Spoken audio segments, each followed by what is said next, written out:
ఏంటి విచారణ ఎప్పుడు ఎలా మొదలవుతుంది, దీని పర్యవసానాలు ఎట్లా ఉంటాయి అని చెప్పి మీరు ఊహిస్తున్నారు?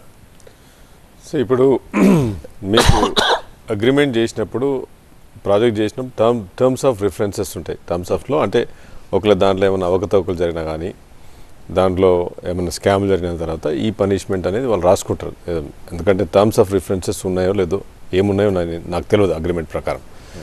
బట్ సిట్టింగ్ జడ్జితో అని చెప్పి ఇప్పుడు 3 అంశాల మీద సీఎం గారు ఆదేశించడం జరిగింది. ఒకటి పవర్ పర్చేస్ అగ్రిమెంట్ మీద, దానిలో ఎక్కువ ఇప్పుడు పవర్ ఎక్స్చేంజ్లో 19 రూపీస్ అప్రాక్సిమేట్ 19 రూపీస్ పెట్టుకున్నట్టు మనకు తెలిసింది. అదే that is way ahead of the price. అంటే వీళ్ళు పవర్ చూపించడానికి కొన్నారా, 24 అవర్స్ చూపించడానికి మార్కెటింగ్ అంటే ప్రభుత్వం మార్కెటింగ్ కొన్నారా అనేది మాకు తెలియదు. ఎందుకంటే పవర్ ఎక్కువ కన్జంప్షన్ ఎక్కువ యూసేజ్ అయింది. 19 రూపీస్ అనేది హై కాస్ట్. ఇప్పుడు పబ్లిక్ మనీ మనం పెట్టే ముందు, గవర్నమెంట్ పెట్టే ముందు every Paisa we have accountable to people. 19 rupees అనేది ఇట్స్ టూ హై. తర్వాత రెండోది రిఫరెన్స్ అంటే ఇప్పుడు 2 ప్రాజెక్టులు యాదాద్రి కానీ భద్రాద్రి రెండిట్లో కూడా మీకు కోమరెడ్డి గారు చెప్పడం ఏంటంటే స్కామ్ జరిగింది, దీనిలో తప్పకుండా 20,000 కోట్లు జరిగిందని తను అంటున్నాడు. బట్ ఈ టర్మ్స్ ఆఫ్ రిఫరెన్స్లో ఏమున్నదని సిట్టింగ్ జడ్జితో ఇప్పుడు, ఎందుకంటే మంత్రి గారు మాజీ మంత్రి గారు క్లారిటీగా చెప్పిండ్రు, ఎందుకంటే సిట్టింగ్ జడ్జితో పెట్టించండి లేకపోతే కమిషనర్తో పెట్టానండి. సో మా ముఖ్యమంత్రి గారు సిట్టింగ్ జడ్జి అని చెప్పిన కనుక అందులో అయితే మరి జైలుకు పోతారా, డబ్బులు వస్తాయా అనేది డిఫరెంట్ ఇష్యూ. కానీ ఇప్పుడైతే ఇమ్మీడియట్గా అయితే మీరైతే విచారణ కమిటెడ్గా ఉన్నారు.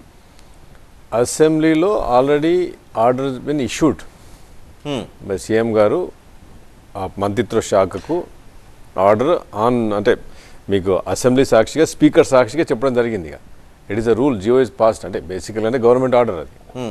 So 100% it's starting now. Maybe రేపు స్టార్ట్ అవుతుందా, మండే స్టార్ట్ అవుతుందా, ట్యూస్డే స్టార్ట్ అయితే తెలియదు అది.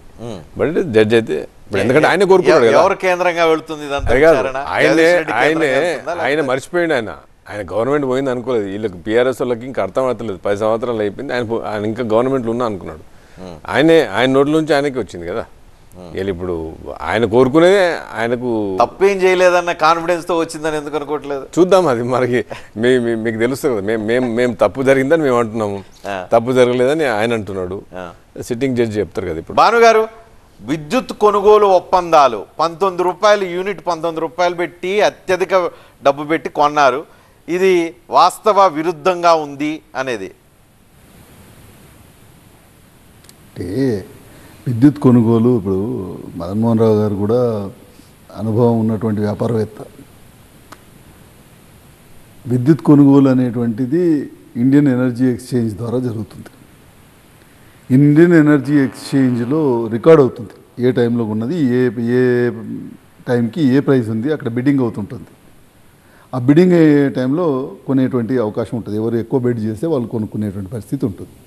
సో ఇవన్నీ కూడా సరే.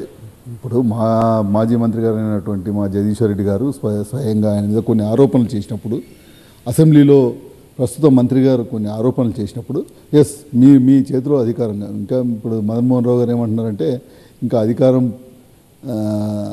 ఉన్నారనేటువంటి భావనలో ఉన్నారు అనేటువంటి. కానీ స్పష్టంగా మాజీ మంత్రి గారు జగదీశ్వర్ రెడ్డి గారు స్పష్టంగా ఇప్పుడు ప్రభుత్వంలో ఉన్నటువంటి ఒక మంత్రి గారు చేసినటువంటి ఆరోపణలకు స్పందిస్తూ అధికారం మీ చేతిలో ఉంది, మీకు నిజంగా అటువంటి అనుమానాలు ఏమైనా ఉన్నట్టయితే మీరు సిట్టింగ్ జడ్జి చేత ఎంక్వైరీ చేయండి, నాకేం అభ్యంతరం లేదు అని చెప్పి స్పష్టంగా చెప్పడం జరిగింది. అంటే ఎంత ధైర్యం ఉంటే, ఎంత విశ్వాసం ఉంటే, ఎంత నమ్మకం ఉంటే ఒక మంత్రి, నిన్నటి వరకు పవర్ మంత్రిగా చేసినటువంటి వ్యక్తి నాపై ఈ ఆరోపణలు చేస్తున్నారు కదా, రండి మీరేం ఏ రకమైనటువంటి విచారణ చేస్తారో చేయండి అని చెప్పి ఆ విచారణను ఎదుర్కోవడానికి నేను సిద్ధంగా ఉన్నాను అని చెప్పి ఒక మాజీ మంత్రిగా చెప్పడం అంటే అది ఎంత నిబద్ధతతో పనిచేసినాం అనేటువంటి దానికి అది ఒక ఉదాహరణగా చెప్పాల్సి వస్తుంది. నిజంగానే ఎస్ ఏది వాస్తవం ఏది కాదు అనేటువంటిది విచారణలో తేలిపోకుండా ఉండదు. ఎందుకంటే సిట్టింగ్ జడ్జితో చేసినప్పుడు అన్ని విషయాలు బయటకు వస్తాయి, ఏది వాస్తవం ఏది అవాస్తవం అన్ని విషయాలు తేలిపోతాయి. కాబట్టి ఒకవేళ చట్ట పరిధిలో ఎవరైనా తప్పు చేసి ఉంటే తప్పుకు శిక్ష పడాల్సిందే. కానీ ఎవరైనా ఒకవేళ ఏ తప్పు చేయని వాళ్ళ మీద ఆరోపణలు చేస్తే మాత్రం వాళ్ళకు కూడా అదేవిధంగా కఠినంగా శిక్షణ పడాల్సినటువంటి అవసరం ఉంటుంది. ఇది అసెంబ్లీ యొక్క గౌరవాన్ని కాపాడే విధంగా ఉండాల్సి ఉంటుంది. అంటే ఒక హౌస్లో నిండు హౌస్లో ఒకరి మీద ఒకరు బురద చల్లుకునేటువంటి ఇది కాకుండా ఎవరు ఏ తప్పు చేసినా అది ప్రతిపక్షమైనా అది అధికార పక్షమైనా ఎవరు తప్పు చేసినా ఎవరు తప్పుడు ఆరోపణలు చేసినా కూడా వాళ్ళు కూడా శిక్షార్హులయ్యేటువంటి విధంగా ఉండాలి.